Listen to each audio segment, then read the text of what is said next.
Unlock this door. Have you lost your mind? They're probably saying that on the other side of this thick door, but I can't hear them, and frankly, I don't need their forgiveness. Facing the three flustered fools on the other side, I waved with a smile and said, "Let's go. Wonder if you can make it back safely. Good luck." My name is Leah, a 30-year-old officer worker. I'm a newlywed, married for just a year with no kids yet. Back when I was single, my hobby was taking day trips using the train on my days off. Friends would ask, "Don't you get lonely traveling alone?" But I found it surprisingly pleasant to move at my own pace without a fixed schedule. There's a bit of loneliness, but the fun outweighs it. I have a favorite travel magazine, and sometimes I plan trips based on it. As I went about my days, I noticed something. Hug, isn't that the same guy I saw last week? It seemed coincidental, but after the third time, I might have thought it was fate if I were romantic. Instead, I just felt a bit scared, but it turned out he felt the same.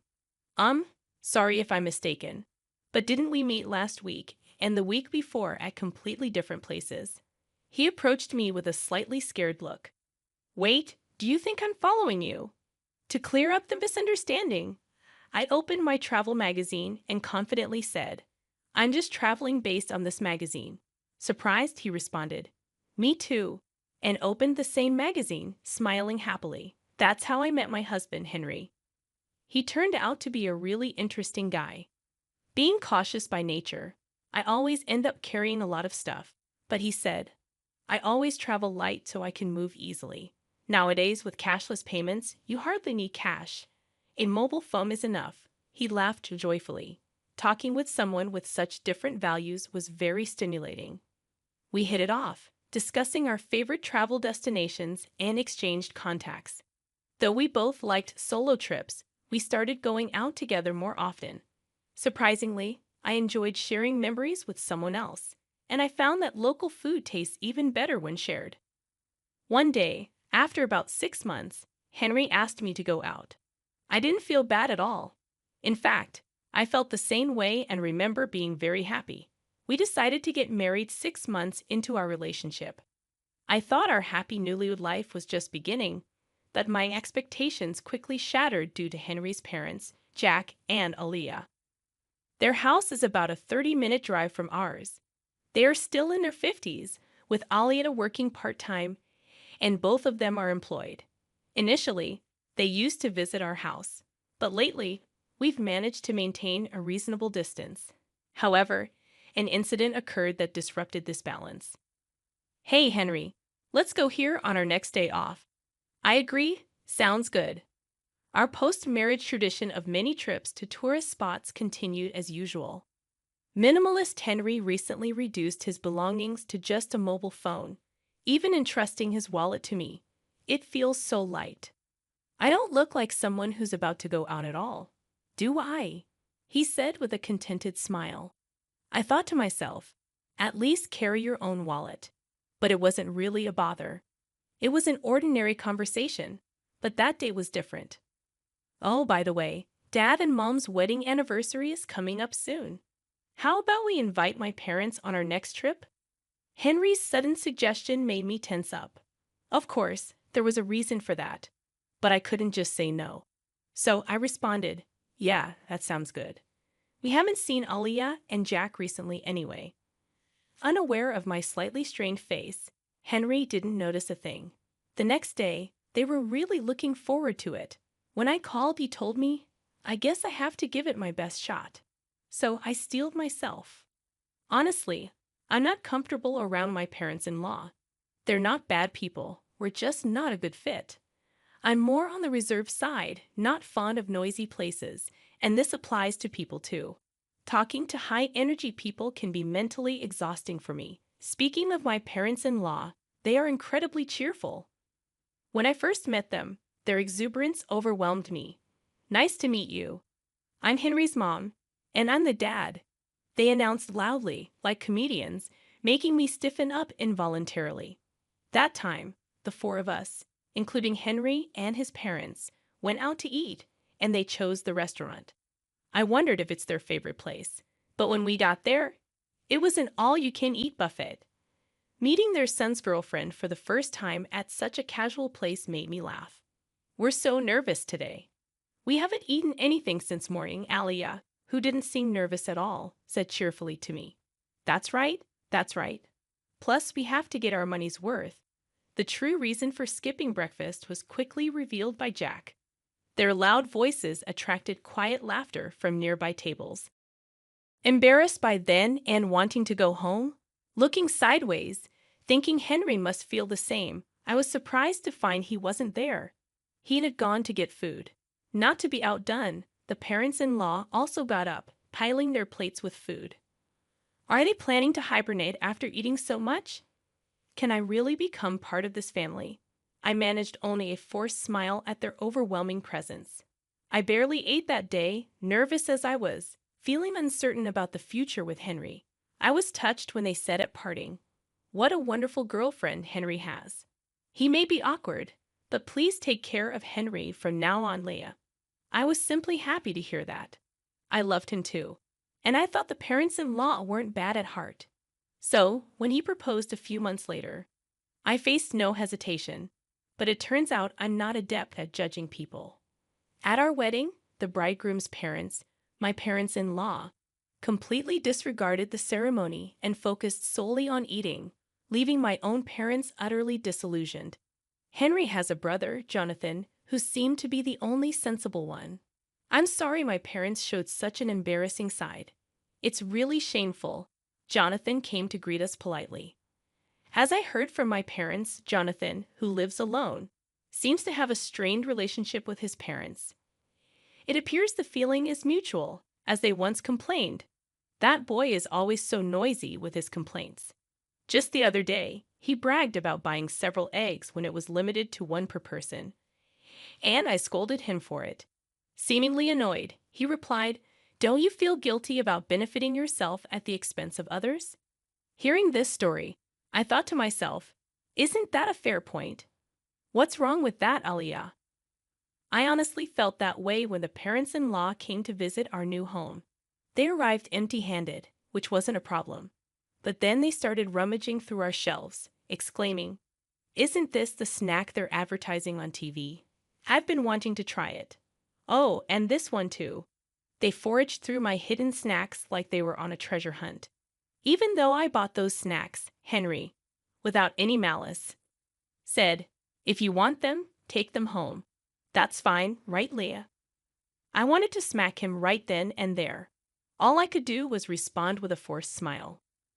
I had a suspicion, but it was clear now. The parents-in-law were moochers. I want this, I want that, give me, give me. In the early days of our marriage, they came over every week, sensing an opportunity, and I was almost driven to neurosis. Hey, don't you think there's something off about Aliyah and Jack? They're kind of annoying. My anger exploded, and I ended up fighting with Henry. Despite how angry I was, Henry looked puzzled and said, "No, not really. Is it that strange? They've been like that since I was a kid. Don't worry about it," he said, patting my shoulder lightly, which made me furious. "Are you kidding me? If this keeps up, I'll divorce you. Just do whatever you want." My raised voice seemed to alarm Henry, and he quickly put an end to the parents-in-law's invasions. I don't know what Henry said to them, but since then, we've been living peacefully. However, the thought of traveling with the parents-in-law naturally made me anxious on the day of the trip. I was taken aback to see them waiting. "It's been a while, Lee. I heard you've been busy with work. Must be tough." Alia spoke to me, but I was far from calm. The reason lay in the appearance of the parents-in-law. Alia and Jack, where's your luggage?" Looking closely, Alia and Jack had brought nothing with them, even for a day trip. Isn't it normal to bring at least a bag? We wanted to be ready to move quickly, and I have a sore shoulder. Their response echoed something I'd heard before, and it was baffling. The rest of the trip went as badly as I feared. It was soon revealed that the parents-in-law had forgotten their wallets. Feigning ignorance, they said, "That's strange, isn't it?" Watching them play dumb, I thought, maybe it's better to just call off this trip or even cancel it. Yeah, Unfortunately, my feelings weren't understood, Henry, looking exasperated, said again. My folks have always been like this. I'll cover for them, but make sure they pay me back. It seemed the trip would continue as the parents-in-law laughed and apologized. All I felt was disgust. Even after we arrived at our destination, the parents-in-law's rudeness didn't stop. They complained to the store staff. Isn't there any free tasting? Wow, stingy, huh? When I, feeling thirsty, bought a drink and hadn't even taken a sip yet, Alia said, "Can I have a sip of that? I'm thirsty too. I can't believe I forgot my wallet, huh?" While I forced a smile, an exasperated Henry intervened. "Stop it. It's embarrassing. Look, I'll buy you one." Overhearing this, Jack muttered under his breath, referring to me. What a stingy woman, lacking compassion. I didn't miss his comment. I could say the same to you. I should have left at that point, but I was a bit stubborn. A similar incident happened twice more afterward. Apparently, the first trip was so enjoyable that Alia contacted Henry for another.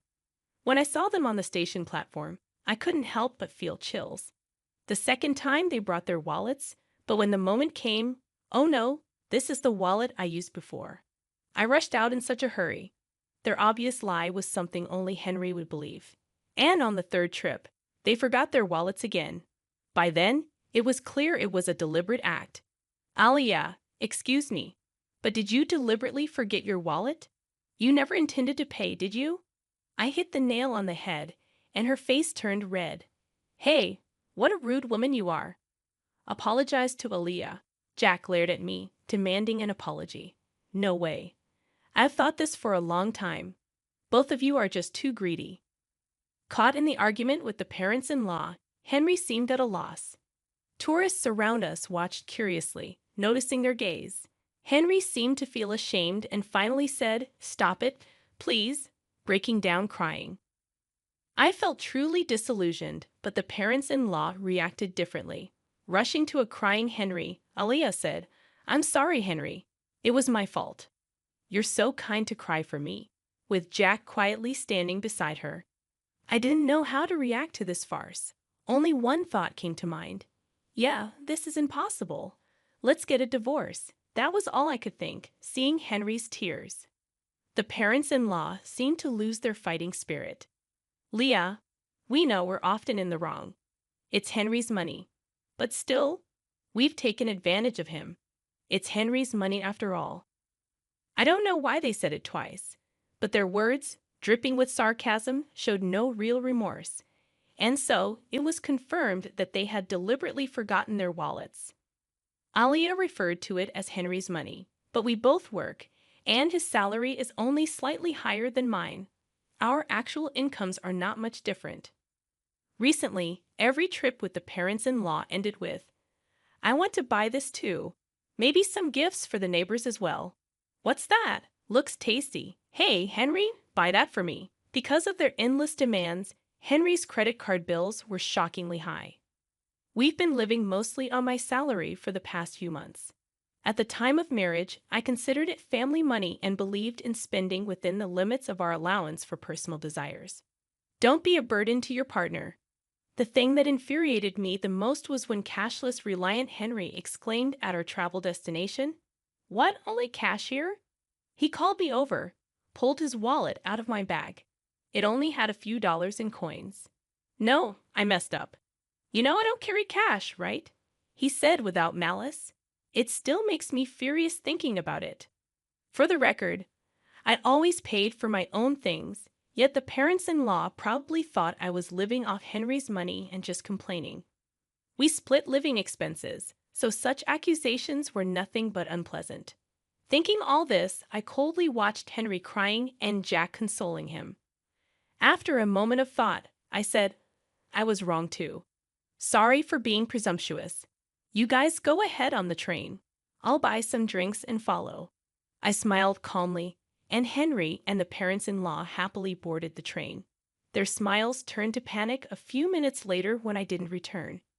Henry must have felt something was off as he messaged me, "Leah, are you coming? The train is about to leave." Right then, the heavy doors slowly closed from the platform. I had a clear view of Henry's panicked face. It seemed he noticed me and was shouting something. I was replying to his earlier message. I'm divorcing you. If your parents are so important, live happily with them. Goodbye. I ignored his calls, thinking, doesn't he care about being a nuisance on the train? Tease. He sent several messages afterward, but I ignored them all. Henry's face through the door slowly turned to anger. Hey, open this door. Are you crazy? I won't forgive you, he said, as if I needed his permission. The parents-in-law seemed to be yelling too, but of course, I couldn't hear them. Smiling at the three fools, I said, let's go, wonder if you'll make it back safely. Good luck. The train quietly departed, quickly disappearing from sight. That train won't stop for a while. Walking back would be quite a challenge. After watching the train leave, I hurried home to pack my bags and left. I stayed with a friend I'd been discussing divorce with. Henry's barrage of messages continued until they suddenly stopped. His phone must have died. He often forgot to charge it before bed, and it was only at 20% this morning. Portable battery chargers are essential. That was Henry's mantra. But his crucial portable battery charger was in my bag, along with his wallet. I left all the belongings he entrusted to me at home. He must be panicking by now, but that's not my concern. While planning my next steps with my friend, my mobile phone rang. The caller was unexpected. Jonathan, Henry's brother. Leah, I'm sorry. Did something happen? According to Jonathan, Henry's phone had run out of battery, and in his panic, he dropped it, shattering the screen. Unable to reach me, the desperate parents-in-law could only think of one person to call. So I got contacted, but all I got was, ask Leah for the reason. He seemed unwilling to say more. I told Jonathan everything about Henry and the parents-in-law without holding back. As I spoke, I could hear Jonathan's voice getting sharper over the phone from the other end. Leah's making a fool of us. Tell her off, Jonathan. The in-laws were loudly insisting that Jonathan, with his way with words, would outtalk me. After I finished explaining, Jonathan snapped, Hey, you scoundrel. Are you stupid? What, you scoundrel? I had heard from Aliyah that when Jonathan gets really angry, he becomes intimidating with a high-handed tone. And since Jonathan only speaks sense, Henry and the parents-in-law can't retort when he gets like that. I could hear the in-laws arguing in the background, but I quietly hung up the phone. Henry was not content with the divorce. But after I conveyed through a lawyer that I wanted to divorce without any further contact, he reluctantly agreed, accompanied by Jonathan. Later, Jonathan told me that the parents-in-law had always been terrible moochers, disliked by neighbors and even school associates. When Henry returned to the ex-in-law's house, he quickly became the talk of the neighborhood, and now all three hardly ever go out. Henry's colleagues, not knowing what to say about the quick divorce, were treating him like a delicate subject. I'm glad to cut ties with them after this incident, Jonathan told me with a laugh. The parents-in-law were known at the local supermarket for their outrageous behavior. This is expiring soon, so give me a discount. It's a little damaged, so I'll take it for free. Jonathan expressed his long-standing embarrassment and disdain for his parents' behavior. Recently, Henry has been seen joining them, reflecting their blood connection. It turned out the parents-in-law were both gambling addicts, often skimping on food expenses, which explained their constant hunger and lack of money. When asked about the reason for my divorce, I can only say it was a difference in values. If anyone can tolerate such behavior, they must be incredibly broad-minded. It was just too much for me. I've continued working and even started a side job as a web writer after my travel blog caught a publisher's attention. I still travel, combining it with writing assignments. Solo travel seems to suit me best. Last month, I earned a decent income from writing, so I'm planning to take a vacation to a resort somewhere far for relaxation. I'm still only 30 years old, life is just beginning.